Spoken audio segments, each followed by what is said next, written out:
নমস্কার বন্ধুরা, আমি ডলি আর আমার এই ছোট্ট চ্যানেলে তোমাদের সবাইকে স্বাগত জানাই। আর কয়েকদিন পরেই কিন্তু আমাদের প্রিয় আলোর উৎসব দীপাবলির প্রাক্কালীন সময়ে এই ভিডিওটি আশা করি তোমাদের সকলেরই খুব হেল্প করবে।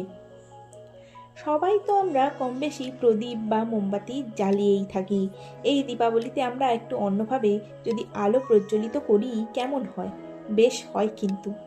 তাই আজ এই ভিডিওটির মাধ্যমে আমি তোমাদের দেখাবো কিভাবে মোমের বালি তৈরি করা যায়, অর্থাৎ স্যান্ড ভ্যাক্স কিভাবে তৈরি করা যায়। এই স্যান্ড ভ্যাক্স কিন্তু বাড়িতে সহজেই বানিয়ে নেওয়া যায় আর খুব কম সময়েও কিন্তু বানিয়ে নিতে পারবে এবং দীপাবলির ডেকোরেশনও চটজলদি কমপ্লিট করে নিতে পারবে।